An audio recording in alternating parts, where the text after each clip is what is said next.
আমি খেয়াল করে দেখছি যে রাইতে 2টা 2:30 টকশুন নামে একদল লোক দেখবেন একেবারে টেলিভিশন গরম করে ফেলায়। কথা বলতে গেলেই ইসলামের বিরুদ্ধে কথা বলে, কথা বলতে গেলেই মসজিদ মাদ্রাসার বিরুদ্ধে কথা বলে। খেয়াল করে দেখেছি ওদের অধিকাংশ মানুষের মাথার ভিতরে চুল নাই, টাক মাথা। আমি অনেক গবেষণা করলাম, বুদ্ধির লোকে চুলের তো শত্রুতা রে, যে বুদ্ধি থাকলে চুল থাউন যেত না, কারণটা কি? আমি অনেক বইও পড়ছি ফাইদা, পরে নিজে নিজে গবেষণা করে বার করছে। আমার মনে হয় বুদ্ধি গুতাইয়া তার চুল বেড়াই আলগা করে লাইছে। তা ঠিক কিনা কয়দিন আগে একটা ধরা খাইছে ঢাকা ইউনিভার্সিটিতে।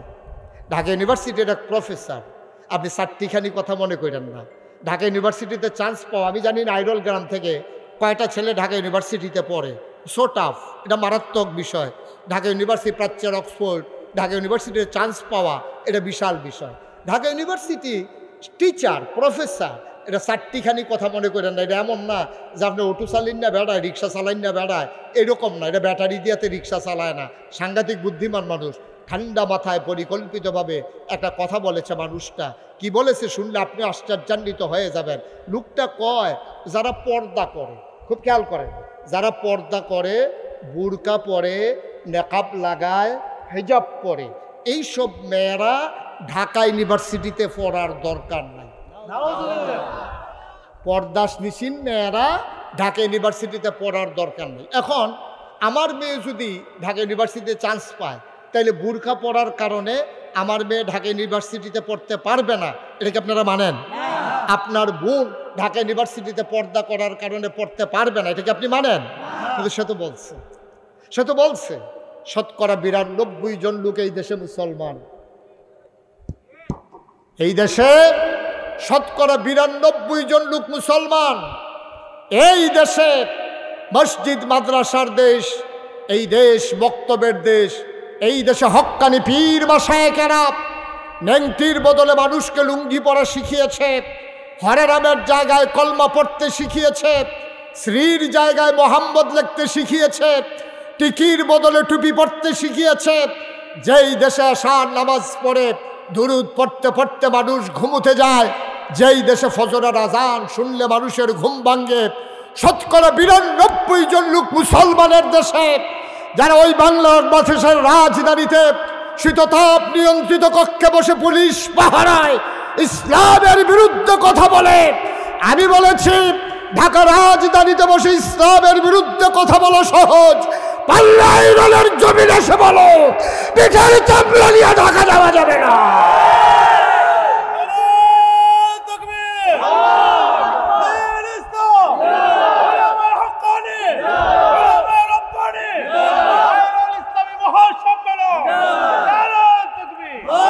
সবাই পড়ে না আমিন। মুসলমানের সন্তান বেড়া, তুই যদি মন চায় তোর বউরে তুই উদম করে ছেড়ে দে, পর্দাতে করাইতে মন না চাইলে কল ছেড়ে দাও। তোমার মেয়েরে তুমি পর্দা না করাইলে না করাও। শতকরা 92 জন লোক মুসলমানের দেশে এই পর্দার বিরুদ্ধে কথা বলার দুঃসাহস বাংলার মুসলমান মেনে নেবে না, ঠিক কিনা বলো? সুতরাং মন যা চায় তুমি তাই করবা, মুখে দিয়ে যা আসে তুমি তাই বলবা, হ্যাঁ যা মন চায় তাই করবা, এটা হবে না। বেড়া দুধ দিয়া ভাত খায়, লাস্টের দুগলা কষালন দিয়ে হাতে শুরু হয়ে করছে দুধ দিয়ে, ঠিক কিনা কও? দুধ দিয়া খায় মাসে গুস্ত টুস্ত বাজি টাজি বর্তা টর্তা ডাইল ডুইল খাইয়া লাস্টে দিয়া দুগলো দিয়া দুধ দিয়া খায়নি, হাতে শুরু হয়ে করছে দুধ দিয়া। সুতরাং আমরা বলতে চাই কারোর সাথে আমাদের কোনো দ্বন্দ্ব নাই, কারোর সাথে আমাদের কোনো ঝগড়া নাই, আমরা কাউকে উস্কে দেই না বাড়াবাড়ি পিটাপিটি করার জন্য। কিন্তু তুমি আমার টুপি দিয়া টান মারবা, আমি বলেছি থাক বুঝে নাই। তুমি আমার পাঞ্জাবি ধরে টান মারবা, আমি বলেছি ঠিক আছে বুঝে নাই। তুমি কোরআনের বিরুদ্ধে কথা বলবা, আমরা বলেছি তাকে শুধরে দিতে হবে। যখন তুমি ইসলামের ফরজ বিধান নিয়ে কথা বলো তখন কলিজায় লাগে, বরদাস্ত হয় না, ঠিক কিনা বলো?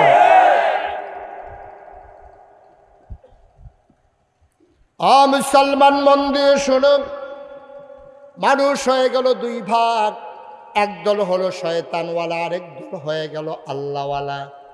আজকে আমরা যারা এখানে আছি আমরা সবাই আল্লাহওয়ালা দাবি করি অথবা আল্লাহওয়ালা হতে চাই। আজকের আলোচনা আল্লাহওয়ালা মানুষগুলো কেমন সেখান থেকে 2-1টি কথা শুনবো। নিজের জীবনকে ওইভাবে রাঙাবো আমিও যেন এন্তেকালের পরে মানুষের স্বীকৃতির মাধ্যমে আল্লাহওয়ালা হিসাবে দুনিয়া থেকে বিদায় হতে পারি, ঠিক কিনা? আবার এন্তেকালের পরে যে শুনবে সেই যেন বলে, হারে একটা ভালো মানুষ বিদায় হয়ে গেল। প্রতিটি মানুষের জীবনে এইটাই হচ্ছে সার্থকতা। আল্লাহ যেন কবুল করে সবাই আমিন। বন্ধুরা আমার, ভাইরা আমার, এমন একজন আল্লাহওয়ালা মানুষ যার ব্যাপারে মাগরিবের পরে আমরা কথা শুনছিলাম, শুয়েব আহমদ আশরাফি সাহেব, তিনি কথা বলছিলেন হযরত উমরের ব্যাপারে। আমরা সেখান থেকে আবার শেষ করে বুঝিয়ে দিতে চাই। তিনি কথা বলেছিলেন উমরের পক্ষে কোরআনের আয়াত নাজিল হওয়ার ব্যাপারে। ও মুসলমান, কেমন মানুষ হলে তার মন মানসিকতার সাথে কোরআনের আয়াত মিলে যায়, একটু বিবেক খাটানোর দরকার আছে নাকি না? কেমন মন মানসিকতা, কেমন মানুষ হলে তার কথার সাথে কোরআনের আয়াত মিলে যায়, তার চিন্তার সাথে আল্লাহ ওহী নাজিল করে দেয়। এটা চারটিখানি কথা, সুবহানাল্লাহ বলবেন না? এই উমর ছিলেন, এবার উমরের পরিচয় আমরা প্রথমে জেনে নেই। এই উমর ছিলেন ইসলামের দ্বিতীয় খলিফা। গোটা পৃথিবীটারে অর্ধেকটা করলে অর্ধেকটা পৃথিবীর শাসক ছিলেন হযরত উমর। আরো সহজ করে বলি, আপনি একটা মিষ্টি কুমড়া নিয়া ঠিক সমান সমান সাইজ করে মাঝে দিয়া কাটবেন, অর্ধেকটা মিষ্টি কুমড়া যেমন গোটা পৃথিবীটার অর্ধেকটা করলে অর্ধেকটার প্রেসিডেন্ট ছিলেন উমর। 31 লক্ষ বর্গমাইল স্থলভাগের অধিকারী ছিলেন হযরত উমর। হযরত উমর ছিলেন ইসলামের দ্বিতীয় খলিফা। হযরত উমর ছিলেন জান্নাতের সুসংবাদপ্রাপ্ত দ্বিতীয় মানুষ। হযরত উমরের ব্যাপারে আমার নবী বলেছেন, আনা খাতামুন নাবিয়্যিন লা নাবিয়্যা বাদি। উমর রে, আমার পরে নবী নাই, আমার পরে যদি নবী থাকতো তাইলে তুমি উমর আমার পরে নবী হইতা। সুবহানাল্লাহ বলবেন না? চারটিখানি কথা। এই হযরত উমর রাদিয়াল্লাহু তাআলা আনহু, তিনি যখন আবু বকর সিদ্দিক রাদিয়াল্লাহু তাআলা আনহুর ইন্তেকালের পরে তিনি যখন খলিফার আসনে আসীন হলেন, গোটা পৃথিবীর মানুষের কানে খবর পৌঁছে গেল মদিনায় এমন একজন শাসক এসেছেন। এই মানুষটার জামানায় ওই এলাকায় একটা কুকুরও না খেয়ে মারা যায় না। আর আসতে কোন সুবহানাল্লাহ, সুবহানাল্লাহর জায়গায় যার যার সুবহানাল্লাহ কইবেন, আমার লেগে বই হরিছেন কীর্তন আপনারা। হ্যাঁ বলেন সুবহানাল্লাহ, বলেন আলহামদুলিল্লাহ, বলেন আল্লাহু আকবার। সুবহানাল্লাহর জায়গায় আমার জন্য দেরি করার দরকার নাই, বলেন সুবহানাল্লাহ। তো হযরত উমর রাদিয়াল্লাহু তাআলা আনহু তার জমানায় যখন গোটা পৃথিবীতে, আচ্ছা শুনেন, এই ইউনিয়নটার নাম কি? নোয়াগাঁও ইউনিয়ন। এই ইউনিয়নের চেয়ারম্যান সাহেব উনি পাস করার পরে ঘোষণা দিছে, আমার এই এলাকার, আমার ইউনিয়নের ভিতরে একটা কুত্তা যদি না খাইয়া মারা যায় তাহলে এটার জন্য আমি দায়ী। কোনো কুত্তা যদি দেহ রাস্তার কান্দাত ফইরা রইছে, খানার অভাবে জিব্বাটা বার করে দিয়ে বইয়া রইছে, আমারে খবর দিবা, আমি এই কুত্তারে বনরুটি খাওয়ায়। উনি কইয়া দিছে মনে করেন। এখন এই কথাটা, এই ছেলে, এই তো মার্ডার হয়ে যাবো গা বারণের লেগে। কথা যে একটা মনে পড়ছে, এটা কি কইলি তা? এই মাহফিলত আমি কইতেছি বাড়ুইও না, একটা করছে কি আপনার মাহফিলের মাঝখান থেকে বারণের লেগে এরকম কনুই দিয়া, বর দিয়া, আডু দিয়া আস্তে আস্তে আগ বইতেছে। আমিও দেখি, চাই না। যেই মাত্র কান্দাত গেছে আমি কই কেডাইরা কইসি পরেতে যে দুপুরে ফালদিকা বাইরে পড়ছে, ওই প্যান্ডেলের বাস আন্দাজে রাখছে, প্যান্ডেল করণের লেগে আইক কলা বাসের মধ্যে লাগিয়া সারিত করে নতুন লুঙ্গিটা নাই, লাভের দূরে দইছে, হাতে এখন পুষ করে আডে সেটালাইছো তো বাইরে দিয়া। বাইক গেলে কি জবাব দিব এই চিন্তা যত অন্যখানে গেছে, বাইতো গেছে না, তার বউ ধরবো তুমি নতুন লুঙ্গি ছিড়লো কেমনি, এটা কইয়া যাও। তে যে এই কারবার করতে গেছে এটা কোনো যায় না, এটা এত বুদ্ধি খাটানোর দরকার নাই। ভাই বসেন, আমি তো যাব সেই কুমিল্লা, আর আপনারা এখানে তো বাড়িতে গিয়ে শুয়ে যাবেন, এত টেনশনের কি আছে? আমি ছাড়তে চাইলেও আপনারা শুনবেন, এটা হইলো আদব। আল্লাহ যেন কবুল করে, সবাই কোনা আমিন। আমরা খেয়াল করে বসবো ইনশাল্লাহ। তো যেই কথাটা বলতেছিলাম, এখন এই ইউনিয়নের চেয়ারম্যান যদি এই ঘোষণা দেয় আর প্রকৃত অর্থেই যদি এমন হয়ে যায় ইউনিয়নটা, তখন দেখবেন অন্যান্য ইউনিয়ন থেকে দেখতে আসবে, আরে আমরা নোয়াগাঁও ইউনিয়নটা বিলে শুনছি এরকম কুত্তাও বিলে না খাইয়া মরে না, কোনো মামলা নাই, কোনো হামলা নাই, কোনো ফিরাফিরি নাই, চুরি ডাহাতি নাই, দরজা খুল্লা রেখে বাঁচে ঘুমাইতে আছে, ঘরের ভিতরে কেউ ডরে ও ডুহে না, লো আমরা কিন্তু ইউনিয়নটা চাই আই বেআই আইব, তা লুইয়ে আইব, পাশের গ্রামের তারা ইয়ে দেখবো মাশাআল্লাহ কি সুন্দর, রাস্তার কান্দা দিয়া পানি পড়ে না, বাড়ির পানি ছাড়ে তারা পাইপ দিয়া, এরপরে রাস্তার দিকে তারা গোবরের সেনা মেনা ছাড়ে না, মানুষ এই রাস্তা দিয়ে হাঁটবো, রাস্তার ইট নিয়া কেউ গরুর তলে বিছায় না, আংডা লাগাইয়া কারেন্ট চুরি করে না। এই সব দেখা টেক্কা সেটা যাইব, সবাই আইব দেখতো, কেউ কথাটা মিলেনি, আমার কথা না ঠিক নেই। কারণ এই দেশটার ভিতরে এত শান্তি আর শান্তি, এই ইউনিয়নটা বেড়া বাংলাদেশও কোনোখানে শান্তি নাই, আর এই জায়গার ভিতরে বিলে এইরকম কারবার ঘুরতে রয়েছে, রাস্তার মুড়ে বিলে বিলে ফুল বাগান হয়ে রয়েছে, মানুষ বিলে সুন্দর করে আটতে আছে, কেউ কোনো ঝামেলা নাই, কিচ্ছু নাই, মামলা নাই, হামলা নাই। মাইয়াফানটা ফলাফেনে বইয়া বইয়া ব্রিজের উপরে বিলে টিটকারি মস্কারা মারে না, মাইয়াফান যাইতে আছে স্কুলে, ফলাফেন আরেক লাইনে যাইতে আছে, এক লাইনে মাইয়াফান চলে, আরেক লাইনে ফলাফেন চলে, কেউ কাউরে টিটকারি মস্কারা করে না। প্রত্যেক দিন নামাজের ভিতরে হাজিরা হয়, ইমাম সাহেব হাজিরা রাহে মুরব্বীরার, ফলাফাইনে হাজিরা রাহে ফলাফাইনার, খেলা চলে গ্রামের ভিতরে, যেই মাত্র আসরের আজান দিছে একটা ফলা খপ করে বলদারে দৌড়ালায়, অন্য ফলাফাইনে জিগায় কিরে বল দর্শক কিরে, কয় নাগাইশের ফিরসা বুজুরে কইয়া গেছে আগে নামাজ তারপরে খেলা, ঠিক কিনা? এত সুন্দর গ্রাম দেখলে সবাই চাইতে আইব। পৃথিবীর ভিতরে উমর যখন এত একটা রেকর্ড করে লাইছে, পৃথিবীর বিভিন্ন দেশ থেকে মানুষ এতে আছে চাইতো, এর ভিতরে একবার আইস ভিতরে আইয়া সেটা আরেক বেড়ারে দেখা পাইছে, দেখা পাইলে কয় ভাই আপনার বাড়ি গো, কয় বাড়ি যাবে, কয় আপনি কি এই দেশের, কয় হয় এই দেশের, তো কয় আপনার যে প্রেসিডেন্ট এবার কু, কয় কার কথা কও, কয় প্রেসিডেন্ট, পামডেগুলো ইতা নাই, কয় তৈলি কি প্রধানমন্ত্রী, কয় না এটাও নাই, কয় রাজা বাদশাহ, কয় এইটা তো ফইলেই নাই, কত তোমরা দেশটা চালাই গেল, তো এইটা না কইবা। মদিনার মুসলমান ডাক দিয়া কয় আমার দেশে প্রেসিডেন্টও নাই, প্রধানমন্ত্রীও নাই, রাজাও বাদশাহ নাই, আমার দেশটা যে চালায় উনি প্রেসিডেন্টও না, প্রধানমন্ত্রীও না, রাজাও না, বাদশাও না, তিনি হইলেন খলিফাতুল মুসলিমিন, মুসলমানদের খলিফা, তিনি আমাদের খাদেম, তিনি আমাদের কি। আচ্ছা ও আপনারা মেম্বার সাহেবটা ডাক দিতে পারবেন, কি খাদেম সাহেব গাইডা কুতুর দোয়াই দিয়া যাইয়েন, এই কথা কইতেন পারবেন, চেয়ারম্যানরা পারবেন, পারবেন, কিন্তু উমর নিজেই পরিচয় দেয় আমি খাদেম, সুবহানাল্লাহ বলবেন না? মদিনার মানুষ কয় তিনি আমাদের খাদেম, কয় বুঝলাম বুঝলাম, তিনি তোমাদের খাদেম, ওনার রাজপ্রাসাদটা কই, উনি যেই বাড়িতে ঘুমায় ওনার সেই বাড়ি বাউন্ডারি, ওচা বাউন্ডারি দেওয়া বাড়িটা কয়, কয় বুঝলাম না, কয় রাজপ্রাসাদ কি, কারে আমাদের ইরানে তোরানে ওখানে বিরাট রাজপ্রাসাদ, ওই বিরাট ওয়াল করা জেলখানার মতো, শত্রুপক্ষ যেন আক্রমণ করতে না পারে এমন বিরাট বাড়িতে আমাদের বাদশা ঘুমায়, তোমাদের যিনি খাদেম ওনার বাড়ি কোনটা, রাজপ্রাসাদটা কই। আবার মদিনার মুসলমান আঙ্গুল দিয়া দেখাই দিলেন, ওই যে মাটির ওয়াল করা খেজুর পাতার ছাউনি দেওয়া ঘর, এটাই আমাদের উমরের ঘর। মদিনার মুসলমান কয় কি তারি, আমি যে গেলাম প্রেসিডেন্ট কো, তারা কয় খা দেন, ওখান মাইটা করা দেখাই দেয়, এটা দিলে বিলে বেড়ায় থাহে, আমার কি পাগল পাগল লাগতেছে নাকি না বেহতার বেহতার লাগতে আছে। তখন হ্যাঁ বেড়ায় বিদেশি মেহমান কইতেছে ভাই এই ডে উমরের ঘর, কয় হ, তো কয় বেটা সিকিউরিটি ফোর্স, কয় বুঝলাম না, কয় স্পেশাল গার্ড, কয় বুঝলাম না, হা আমরা এমপি সাহেব এলাকা তাইলে সামনে দিয়ে পুলিশের গাড়ি পে পু এরকম করে না, তো এইটা তোমরা এরকম আছে না, উমরে পাহারা টাহারা দেয়।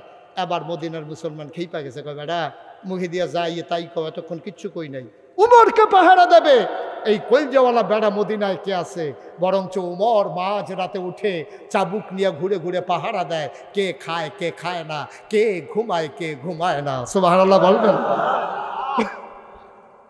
উমরকে পাহারা দিতে পারে এমন কলিজাওয়ালা মানুষ মদিনায় নাই। আমাদের উমর পাহারা দেয়, কে খায় না, কে ঘুমায় না, কয় বুঝলাম না, কয় শোনো ঘটনা শোনো, আমাদের ওমর কেমন খলিফা তুমি তো জানো না রে ভাই।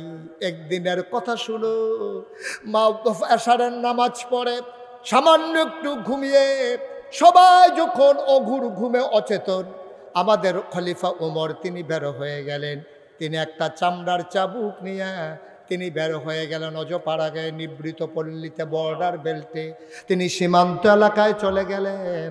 তিনি ঘুরে ঘুরে পাহারা দেয়, কে খায় না, কে ঘুমায় না।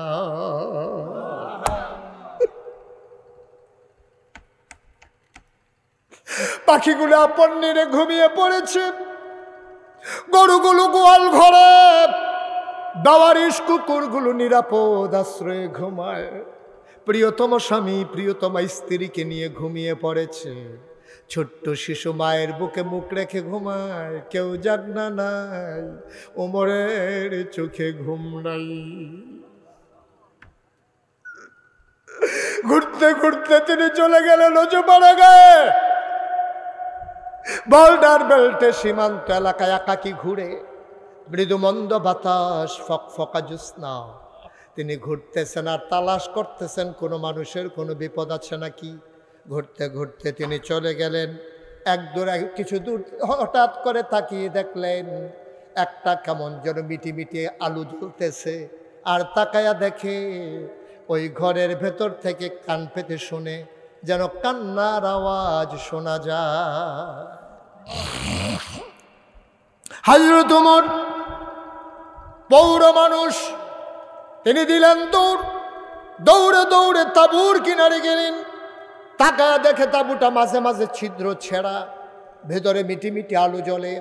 দুইটা ছোট বাচ্চা বুকটা নিচের দিকে দিয়া পেটের নিচে দুই টুকরা পাথর দিয়া শুয়ে আছে। আর মাটা চুলার ভিতরে আগুন জ্বালাইয়া একটা পাতিলার ভিতরে পানি দিয়া কয়েক টুকরা পাথর দিয়া কাঠি দিয়া নাড়তেছে আর চোখের পানি মুছতেছে। বাচ্চারা কাঁদতেছে, মা তুমি না বলেছ ইসলামের মুসলমানের দেশে খাবারের অভাব নাই, তুমি না বলেছ ওমরের দেশে কুকুর না খেয়ে মারা যায় না। ওই 3 দিন ধরে কাফেরের দেশে খাই নাই গো মা, মুসলমানের দেশে আসলাম খাবারের আশায়। সকালবেলা আসলাম, কোনো খাবার কেউ দিল না। দুপুর হয়ে গেল, কেউ খবরও নিল না। বিকেল হয়ে গেল, সূর্য হারিয়ে গেল পশ্চিম আকাশে। আম্মা আম্মা গো, কেউ আমাদের খবর নিল না।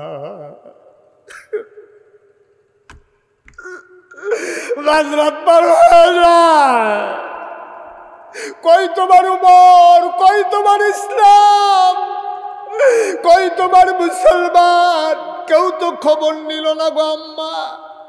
উমর কান পেতে শুনতেছে, বাচ্চারা হাউ মাউ করে কান্দে।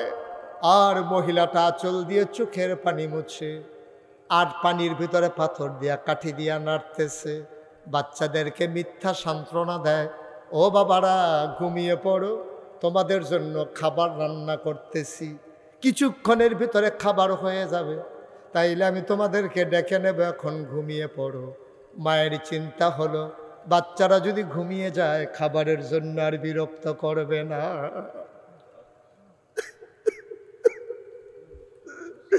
অর্ধ পৃথিবীর প্রেসিডেন্ট ওমর ছেড়া তাবু দিয়ে তাকাইয়া দেখে চোখ দিয়ে টপ টপ করে পানি পড়তেছে, কপালে ঘাম জমে গেছে। ওই কপালের ভেতরে চিন্তার বলি রেখা দেখা দিয়েছে। তিনি টেনশনে পড়ে গেলেন, হাউ মাউ করে চিৎকারও করতে পারেন না, মানুষেরা টের পেয়ে যাবে।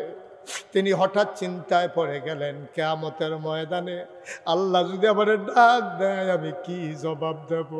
তিনি দিলেন দৌড়, দৌড়ে দৌড়ে দৌড়ে দৌড়ে তিনি মদিনায় যেখানে রাষ্ট্রীয় গোডাউন মাল সামানা যেখানে জমা করা আছে, গোডাউনের দরজায় গিয়ে দাঁড়ালেন।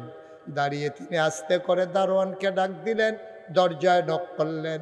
দারোয়ান দরজা খুলে দিলেন। হযরত উমরকে দেখে বললেন, আসসালামু আলাইকুম ইয়া আমিরাল মুমিনিন, ইয়া খলিফাতাল মুসলিমিন। এত রাতে কেন আপনি এসেছেন? ওমর ডাক দেয়া কয়, ভাই তাড়াতাড়ি করো, বস্তার ভিতরে একটু আটা দাও, কিছু সবজি দাও, পাকা খেজুর দাও, বস্তার মুখটা শক্ত করে বেঁধে দাও। বস্তার ভিতরে আটা দেওয়া হলো, খেজুর দেওয়া হলো, সবজি দেওয়া হলো, বস্তার মুখ বেঁধে দেওয়া হলো। 2 জন কর্মচারী পিছনে এসে দাঁড়িয়ে আছে। ইয়া আমিরাল মুমিনিন, দয়া করে আপনি সামনে সামনে চলুন, আমরা বস্তা নিয়ে আসতেছি। ওমর বলে, তোমরা কারা? আমরা রাষ্ট্রের কর্মচারী। তোমাদেরকে কে ডেকেছে? কয়ে কেউ ডাকে নাই, আপনার আওয়াজ শুনে ঘুম ভেঙে গেছে, আমরা আপনার পেছনে পেছনে আসতেছি, আপনি সামনে যান। ওমর বলে, না কেউ লাগবে না, বস্তাটা 2 জন ধরে আমার মাথায় উঠাই দাও।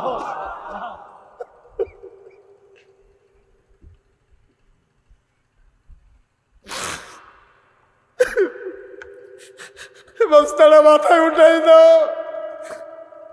কর্মচারীরা আমরা রিজাইন দেব, চাকরি করব না। আমরা থাকতে আপনি যদি বস্তা মাথায় নেবেন তাইলে আমাদেরকে কেন রেখেছেন? আমাদেরকে বিদায় করে দেন। ওমর বলে, কেন? আমি বস্তা নিলে সমস্যা কি? দায়িত্ব আমার, বস্তা তাড়াতাড়ি আমার মাথায় দাও।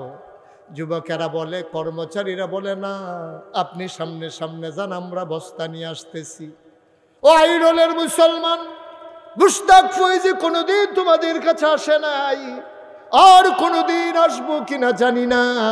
কোনোদিন যদি মুশতাক ফয়েজি না আসে, মনে রাখবা আমি এসেছিলাম, মনে রাখবা আমি কথা কয়টা বলে গেলাম। মাইনা মাইনা চইল, একদিন তো তুমি মরেই যাবা। তোমারে যেই দিন কাফন পরাইয়া মাটির কবরে দাফন করে দেবে, এমন একটা জিন্দেগি কইরো রে ভাই, সবাই দেখো মাটির কবর, তুমি যেন মাটির কবর মাটি নাই, তুমি যেন দেখো মাটির কবর জান্নাতের টুকরা হয়ে গেছে।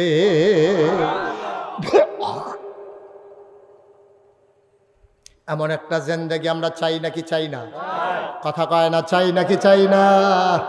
মুসলমান, মন দিয়ে শোনো। উমর কয়, আমার বস্তায় দাও। কর্মচারীরা কয়, আমরা নেব। ওমর বলে, কে কে বস্তা নিতে চাও? দুইজন হাত উঠালেন কর্মচারী। ওমর কয়, বস্তা দেব, তবে একটা শর্ত আছে। কয়, শর্ত কি? কয়, কিয়ামতের দিনে হাসরের ময়দানে মুসিবতের সময় আমি ওমরের যখন একটা গুনার ঘাটতি হবে, বস্তা হবে, সেই বস্তা তোমাদের ভিতরে যে নিতে রাজি হবা, আজকে আটার বস্তা আমি তার মাথায় দেব।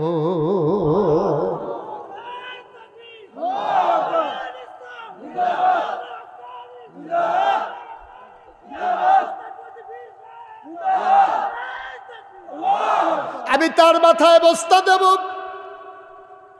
যে মানুষটা কিয়ামতের ময়দানে আমার গুনার বস্তা নেবা, এখন আর কেউ আগায় না, সবাই পেছনে পড়ে গেছে। উমর কয়, জানতাম, এটা আমি জানতাম, আমার স্ত্রী আমার গুনার ভাগ নেবে না। আইরলের মানুষ, কোন চিন্তায় সংসার করতেছ? নিজের স্ত্রীর জন্য, সন্তানের জন্য তুমি সুদে টাকা খাইয়া টাকা বাড়াই দিয়া যাইতেছ। 5 কানি জমিন তুমি 10 কানি বাড়াই দিয়া যাইতেছ। তুমি নতুন বাড়ি করে দিচ্ছ, বাচ্চারা ওই বাড়িতে ঘুমাবে। তুমি এই বাড়ি বানাইতে গিয়া কতদিন তুমি নামাজ কাজা করেছো, তুমি জুমার নামাজও কাজা করে ফেলেছো। এই ঘর বানাইতে গিয়া তুমি আজকে মরে দেখো রে ভাই, তোমার লাশটা যদি ঘরের বাইরে নেয়, তোমার বিবি বৃষ্টির ভিতরেও তোমার লাশটা আর ঘরে ফিরাবে না, ঠিক কিনা? কি রঙের ঘোড়া দৌড়াইতেছি আমরা। এই বিবির জন্য তুমি কি না করেছো? এই সন্তানের জন্য তুমি কি না করছো? আজকে মাহফিলের পরে বাড়িতে গিয়ে তোমার বিবিরে জিগাইবা, ও বিবি, আমার জীবনে যত গুনাহ তুমি ভাগ নেবা নাকি? দেখবেন অপর দিকে মুখ ফিরাই ফেলবে, মুচকে হাসি দিয়া বলবে, আমার গুনাহ নিয়ে তো আমি টেনশনে আছি, তোমার গুনাহ নেব কখন? কেন তুমি এই কাজ করছো? তুমি কি না করছো? তুমি, তোমার আব্বা, তোমার আম্মা তোমার কত কষ্ট করে বিদেশ পাঠাইছে। আরে তুমি তো জানো না, তোমার সব হয়ে গেছে, তোমার টিকেটের টাকা নাই, তোমার আব্বা পাগলের মতো দৌড়াইতে আছে, কেউ টাকা দেয় না। তোমার আব্বা পেরেশানি দেখা, তোমার আম্মা তোমার আব্বার পেরেশানি দেখা ওই সন্দুকের নিচ থেকে ওই 40 বছর আগে বাবা দিছিল একটা কানের এই গলার মালা, সেইটারে পেঁচাইয়া তেনা দিয়া রাইখা দিছিল, যেটা আমি বিপদের দিনে কাজে লাগবে। ওই তেনা পেঁচানো সেই স্বর্ণের চেনটা বাইর করে দিয়া কানতেছে। আব্বা দিছিল, বড় আব্বার স্মৃতি। বিয়ার সময় আব্বা অনেক কষ্ট করে 2 ঘন্টা খেত বেচা আমার বিয়াতে এই চেনটা দিছিল, নেন এটারে বেচা আমার ফুতের জন্য টিকিট কাটেন। সেই টিকিট কাইটা তুমি বিদেশ গেছো, বিদেশ গিয়া তুমি টাকা জমাইছো, তুমি সিগারেটের প্যাকেটের ভিতরে পেঁচাইয়া তুমি ফুকবাড়ার কুদ্দুসের কাছে তোমার বউয়ের লেগা কানে গলার মালা ফাড়াইছো। তোমার মায়ের কথা মনে নাই, ঠিক কিনা কম? তোমার মায়ের কথা মনে নাই? সেন বেসলো তোমার মায়, সেন পায় তোমার বউয়ে। তুমি বোকা, তুমি নাদান, তুমি মূর্খ, তুমি মায়ের অযোগ্য সন্তান, ঠিক কিনা বলো? তোমার উচিত ছিল তোমার মায়ের কাছে সেন্ডা পাঠানো, যে আম্মা তোমার সেন্ডা আমি ঋণী, আমি একটা চেন কিনতে পারছি আম্মা, এটা তোমারে পাঠাইলাম। তোমার মা এত বোকা না, তোমার মায়ের চেনটা পাইয়া কি করতো জানো? একবার বলতো, বউ রে বউ গো, আমার ফুতে চেন ফাটাইছে, দেখি আমার গলাত পরাই দেও, দেখি কেমন দেখা যায়। চেনটা দিয়ে তোমার মা কাঁদতো, তোমার জন্য দোয়া করতো, তারপরে এই চেনটা খুইলা তোমার বউয়ের গলায় পরাই দিত। ঠিক কিনা বলো? তোমার মা বুড়া বেড়ি চেন পরার লেগে এত পাগল না, তুমি ব্যাকল। তুমি সুন্দর করে মারে দিলে তোমার বউয়ে পাইতো, কিন্তু তুমি বউয়েরে দিয়া মার কলজাটারে ভাঙ্গা লইছো। ঠিক কিনা কম? খুব খেয়াল রাখতে হবে। তোমার গুনার ভাগ তোমার বউ নেবে না, তোমার গুনার ভাগ তোমার ছেলে নেবে না, তোমার মেয়ে নেবে না। ওমর ডাক দেয়া কয়, কথা মনে আছে নাকি? ওমর ডাক দেয়া কয়, গুনার ভাগ যে নেবা তার মাথায় আটার বস্তা দেব, কেউ আর আগায় না। ওমর কয়, জানতাম কেউ নেবা না, দাও দাও দাও, আমার গুনার বস্তা আমাকে যেহেতু নিতে হবে কিয়ামতের ময়দানে, আজকে আমার দায়িত্বের আটার বস্তাটাও আমার মাথায় উঠাই দাও। দুইজন ধরে আটার বস্তাটা ওমরের মাথায় উঠাই দিল। ওমর আস্তে করে, বুড়া মানুষ আটার বস্তা নিয়ে মরুভূমির মাঝে হাঁটতেছে। আকাশের চাঁদটা দেখে লজ্জা পাইছে, ব্যাগের আড়ালে লুকাই গেছে। সুবহানাল্লাহ বলবেন না? আকাশের চাঁদটা যেন মনে মনে ডেকে কয়, মাওলা এটা কি দেখলাম মাওলা? হযরত ওমর অর্ধ পৃথিবীর প্রেসিডেন্ট, জান্নাতের সুসংবাদ প্রাপ্ত দ্বিতীয় মানুষ, ওয়া আমিরুল মুমিনিন, খলিফাতুল মুসলিমিন। এই ওমর কেন আজকে মাথার ভিতরে আটার বস্তা নিয়ে দৌড়ায়? ফেরেশতারা চিৎকার করে কান্দে, মাওলা এই মানুষ নি তুমি বানাইছিলা গো মাওলা, এটা কেমন মানুষ গো মাওলা? ওমর দৌড়ায় দৌড়তে দৌড়তে ঘামতে ঘামতে তিনি ওই মরু প্রান্তরে বর্ডার বেল্টে সীমান্ত এলাকায় ওই ছেঁড়া তাঁবুর সামনে গিয়ে দাঁড়ালেন। সালাম দিলেন, আসসালামু আলাইকুম। ভেতর থেকে মহিলা কয়, ওয়ালাইকুম আসসালাম। ওমর ডাক দেয়া কয়, মা ও মা, দরজা খুলে দাও গো মা। তাকায়া দেখো কে তোমার দরজায় দাঁড়িয়ে আছে।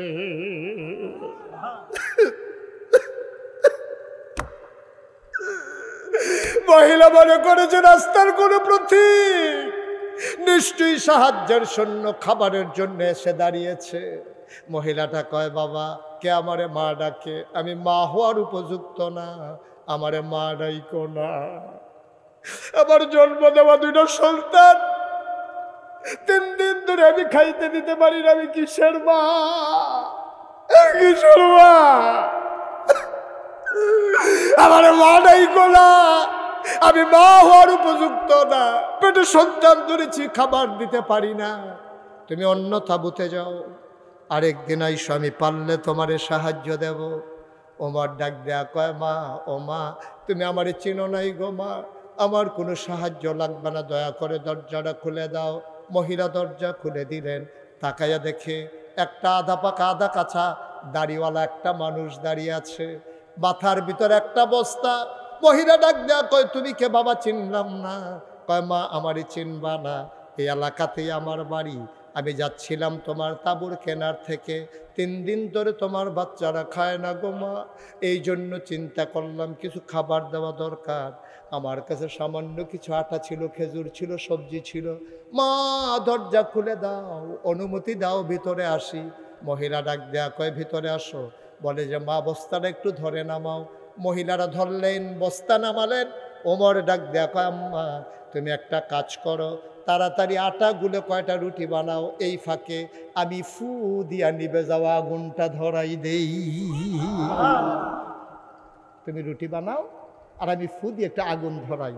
অর্ধ পৃথিবীর প্রেসিডেন্ট, আমিরুল মুমিনিন, খলিফাতুল মুসলিমিন, নবীর পরে যিনি নবী হবেন, নবী ঘোষণা দিয়েছেন যদি নবী থাকতো, সেই উমর চুলার ভিতরে ফু দিয়ে আগুন ধরায় আর মহিলা আটা গুলতেছে। ইসলাম ইসলাম ইসলাম। আমরাও মুসলমান, তারাও মুসলমান। বেটা লজ্জায় সামনে দাঁড়াইতে পারবো আমরা? কিয়ামতের ময়দানে তাদের সামনে লজ্জায় আমরা দাঁড়াইতেও পারবো না। জান্নাতের আশা করবো দূরের কথা, তাদের সামনে লজ্জায় দাঁড়াইতেও পারবো না, হার পালাই যাইতে হবে। এই মানুষগুলা জান্নাত নিয়ে বড় টেনশনে আছে, জবাব নিয়ে বড় টেনশনে আছে। আর আমরা কি রঙ্গের গোড়া দৌড়াইতে আছি? কিয়ামতের ময়দানে হিসাব দেব, এই কথাটা যেন আমরা ভুলেই গেছি, ঠিক কিনা?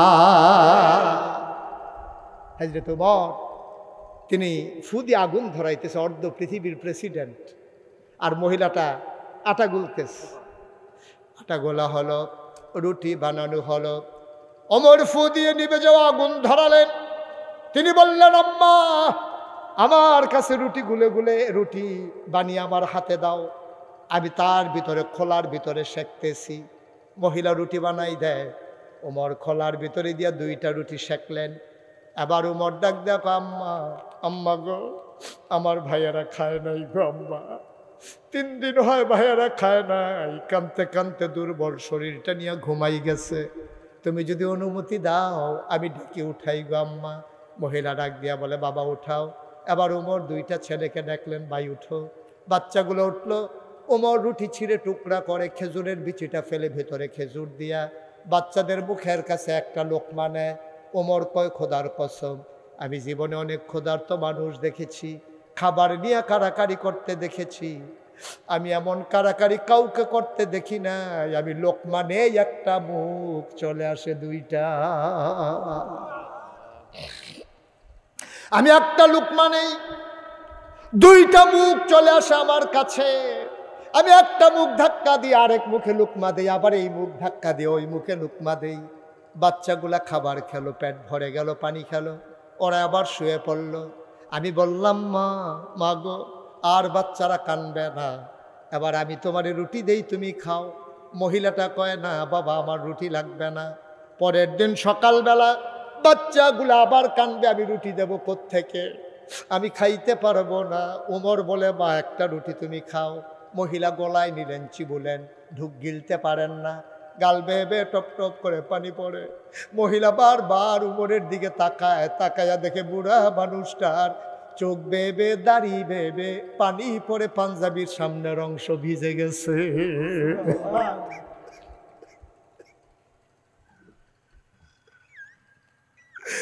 মানুষটার পাঞ্জাবির দাড়ি বেয়ে বেয়ে টপ টপ করে চোখের পানি পড়ে। মহিলাটা ডাক দিয়া কয়, বাবা তোমার নাম কি? আমি জানি না, তোমার আমি চিনিও না। তোমার মতো মানুষ থাকতে ওমরের মতো মানুষ আবার খলিফা হয় কেমনে? মদিনার মানুষগুলোকে তোমাকে দেখে নাই, উমরের মতো এত শক্ত মন, সকালবেলা ঢুকলাম এই পর্যন্ত খবর নিল না, উমর কেমনে খলিফা হয়? তোমারে কি মানুষ চিনে না বাবা? তুমি হইলা খলিফা হওয়ার উপযুক্ত, উমর তো আসে নাই, তুমি তো ঠিক ঠিক এসেছো। তোমার মতো মানুষ থাকতে উমর কেমনে খলিফা হইল? আমি সকালবেলা ঘুরে ঘুরে মদিনার মানুষকে বলবো উমর খলিফা থাকার কোনো উপযুক্ততা নাই, তারে নামাইয়া তোমারে যেন খলিফা মানাই দেয়। আমি সবাইকে সকালবেলা ঘুরে ঘুরে বলবো। ওমরের গাল বেয়ে বেয়ে পানি পড়ে, ডাক দেয়া কয়, মা এখন কথা থা, তুমি একটা রুটি খাও। মহিলা রুটি খায় আর গাল বেয়ে বেয়ে পানি পড়ে। ওমর চলে আসলেন, আসার আগে বললেন, মা তুমি একটা কাজ করে সকালবেলা উমরের দরবারে আইসো। মসজিদে নববীতে উমর সেখানে বসে। মা গো, আমার সাথে উমরের বড় খাতির গো আম্মা, উমরের সাথে আমার বড় খাতির, আমি যা বলি উমর তাই করে, আমার কথা উমর ফালায় না। তুমি সকালবেলা আইসো, আমি উমরকে বলে তোমার মাসিক রেশনের ব্যবস্থা করে দেব। তুমি আইসো, সেখানে তোমার জন্য মাসিক রেশন দিয়ে দেব। আমি উমরকে বললে উমর ফালাবে না। উমর আস্তে করে হাঁটতে হাঁটতে বাসায় চলে আসলেন, তাহাজ্জুদ পড়লেন, ফজরের নামাজ পড়লেন। উস্কু খুস্কু তার চুলগুলো, দাড়িগুলো তার এলোমেলো, চোখগুলো তার লাল। মানুষগুলো জিজ্ঞেস করে, ইয়া আমিরাল মুমিনিন, আপনি কি কোনো সমস্যায় আছেন? উমর বলে, না, রাতে ভালো ঘুম হয় নাই, এই জন্য মনে হয় চোখ লাল হয়ে আছে। উমর বসে বসে সবার সাথে পরামর্শ করতেছেন। মহিলাটা 2টা বাচ্চার হাত ধরে মসজিদে নববীর দরজায় গিয়ে দাঁড়ালেন। একজন মানুষকে জিজ্ঞেস করে, ভাই ও ভাই, একটা লোক বলছিল এখানে নাকি উমর থাকে, আমাকে দেখা করতে বলছিল। ভাই ওই যে মসজিদের ভেতরে, আমি নাকি এখানে নাকি উমর বসে, উমর কোনটা? এবার মানুষটা আঙ্গুল দিয়া দেখাই দিল, সবার মাঝে লম্বা মানুষটা যিনি বসে আছেন তিনি ওমর। মহিলা তাকাইয়া দেখে যারা আঙ্গুল দিয়া দেখাই দিছে ওই মানুষটার কেউ না, রাতের বেলা যে ফু দিয়া আগুন ধরাইছে।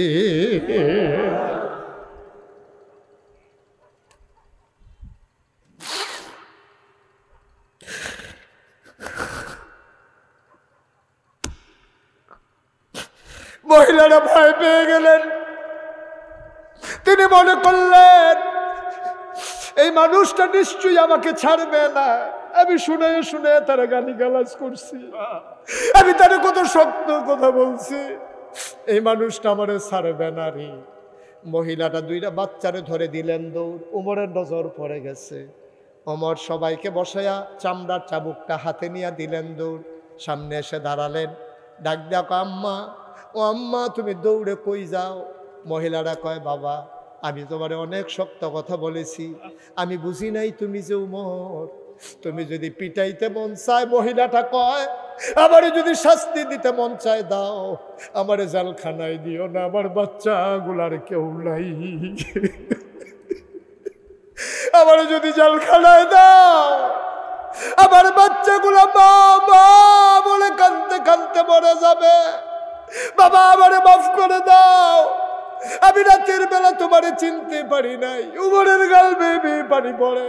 চামড়ার চাবুকটা মহিলার হাতে নিয়ে দিলেন, বললেন আম্মা, ও আম্মা পিটাইতে মন চাই না, আমারে পিটাও, তোমার কাছে দরখাস্ত দেবো আম্মা, কিয়ামতের ময়দানে উমরের বিরুদ্ধে বিচার দিও না। পিটাইতে মন চাইলে পিটাও, গালি দিতে মন চাইলে গালি দাও, কিন্তু কিয়ামতের ময়দানে উমরকে আসামি বানাইও না। আমার বড় ভয় লাগে গো আম্মা, কিয়ামতের ময়দানে না জানি আমি আসামি হয়ে যাই। ও আইরনের মুসলমান, মুশতাক ফয়েজি কোনোদিন তোমাদের কেমন করে ডাকে নাই রে ভাই, কি রঙের ঘোড়া দৌড়াইতেছ, মুসলমান কারে কই চিনে রাখো। তুমি যদি আবার আমাকে বলো হুজুর আমি তো উমরের পথ অর্ধ পৃথিবীর প্রেসিডেন্ট হব না, আমার তো এই দায়িত্ব পালন করা লাগবে না। ভাই তোমারও দায়িত্ব আছে, তুমি খেটে খাওয়া মানুষ, তুমি একটা মুরগি এনেছো, আল্লাহর নবী কয় তুমি গোশত এনেছো রান্না করার জন্যে, তোমার পাশের ঘরের মানুষটা আরো গরিব, তুমি যদি গোশত দিতে না পারো একটু ঝুল বাড়াই দাও, 2 টুকরা আলু দিয়ে দাও। তোমার পাশের তোমার আপন ভাই সে আরো অসহায়, অ্যাক্সিডেন্ট করে ঘরে পড়ে আছে, 3টা বাচ্চা, তোমার ঘরের রান্নার গন্ধ পাইয়া মায়েকে বিরক্ত করে, মা গোশত খাবো মুরগি খাবো, তুমি পারো না, কিচ্ছু পারো না, তুমিও তো রিক্সাওয়ালা, তুমি গোশত দিতে পারো না, অন্তত 2 টুকরা আলু আর একটু ঝোল বাটি দিয়া তোমার ভাইয়ের বাচ্চাদের জন্য পাঠাই দাও। এটার নাম ইসলাম, এটার নাম ইসলাম। তুমি অর্ধ পৃথিবীর প্রেসিডেন্টের দায়িত্ব পালন করা লাগবে না, তুমি পাশের ভাইয়ের দায়িত্বটা পালন করো। তুমি খবর নাও, এই যুবকেরা যারা মাহফিলের আয়োজন করলো, ও যুবকেরা শুধু মাহফিল করলে হবে না, বছরে তোমাদেরকে একটা সিদ্ধান্ত নিতে হবে, প্রত্যেক রমজানের সময় তোমরা ইফতারের ব্যবস্থা করবা খেটে খাওয়া মানুষের জন্যে। এই গ্রামে কারা বিধবা মায়ের সন্তান বিবাহ দিতে পারে না, তাদের তালিকা করে বিয়ের ব্যবস্থা করতে হবে। বিনা চিকিৎসায় কারা পড়ে আছে, তাদের তালিকা করে চিকিৎসার ব্যবস্থা করতে হবে। মুসলমানের সন্তান, এটা তোমার আমার দায়িত্ব, এটা বেশতে কোনো অনুগ্রহ না। তুমি সুস্থ আছো তোমার নেয়ামত, অসুস্থ মানুষটার পাশে দাঁড়ানো এইটাই তোমাদের দায়িত্ব, ঠিক কিনা? আমার যুবকেরা, আমি জানি, আমি শুনেছি যে তারা রমজানে তারা চেষ্টা করে অসহায় মানুষদের কাছে এই ইফতার সেহেরি সামগ্রী পৌঁছে দেওয়ার জন্যে। আর পাশে আমি জুড়িয়ে দিলাম বিধবা মায়ের যে কন্যার বিয়ে হয় না, বিয়ের উপযুক্ত, তাদের তালিকা করে বিয়ের ব্যবস্থা করতে হবে। যেই ছেলেটা লেখাপড়া করতে পারে না তাকে একটা পাঞ্জাবি কিনে দিতে হবে, একটা টুপি কিনে দিতে হবে। মাদ্রাসার মুহতামিম হুজুর এখানে আছেন, একটা ছেলে এই গ্রামের বিনা কি করে নিরক্ষর থাকবে না, মূর্খ থাকবে না। এই তোমরা যুবকেরা তাদেরকে তালিকা করে বই পুস্তক কিনে দিয়ে, পায়জামা পাঞ্জাবি টুপি বানিয়ে দিয়ে তাদেরকে মক্তবে যাওয়া এনশিওর করতে হবে।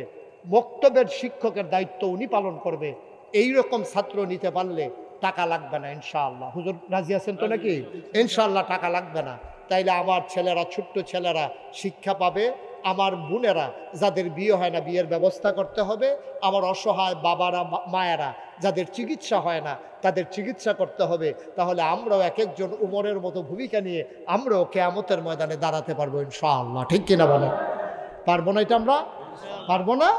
আমার ছেলে 5 জন, 5টা ছেলে বিদেশ থাকে, 2 বছর পরে পরে ছুটিতে আসে। 5 জন ছেলে 2 বছর পরে 5টা কম্বল আনে, 10 বছরে 10টা কম্বল হয়। আপনি স্বামী স্ত্রী বাড়িতে আছেন, আপনারা 2 জন মিলে গায়ে দেন একটা, আর 9টা কম্বল স্টিলের আলমারির উপরে রাইখা চাইয়া চাইয়া হাসে। না, গায়ে দিয়া মরতাম ফারতাম না, এর আগে বোধ মরে যে কেন শরীরের নমুনা খারাপ।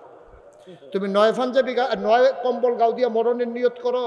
তুমি এই নিয়ত না কইরা তুমি হেই চিন্তা করো, আমার 10টা কম্বল, একটা আমি গাও দিতে আসি, মেহমানের লেগে একটা তোলা রাখা বাহি 8টা কম্বল লইয়া তুমি আস্তে করে তোমার বউয়ের লইয়া রাত্রেবেলা বারোই যাও। যেই বেডির ফুট নাই, যে বেডির খেতা নাই, যে বেডির কম্বল নাই, আস্তে করে দরজার কাছে গিয়ে তোমার বউয়ের দিয়ে ডাক দেওয়াও। ডাক দিয়ে হেবিডি যখন দরজা খুলবো, তুমি আস্তে করে পরিচয় না দিয়া কম্বলটা ঢিল মাইরা দিয়ে সেটা কইও, গো আমার ফুতাইতে বিদেশ থাকে, তোমার কম্বলটা দিয়ে গেলাম, গাও দিয়া দোয়া করো, জান্নাত বিচারটা মক্কা যাওয়ান লাগতো না, জান্নাত তোমার ঘরের দরজায়। ঠিক কিনা বলো? জান্নাত তোমার ঘরের দরজায়।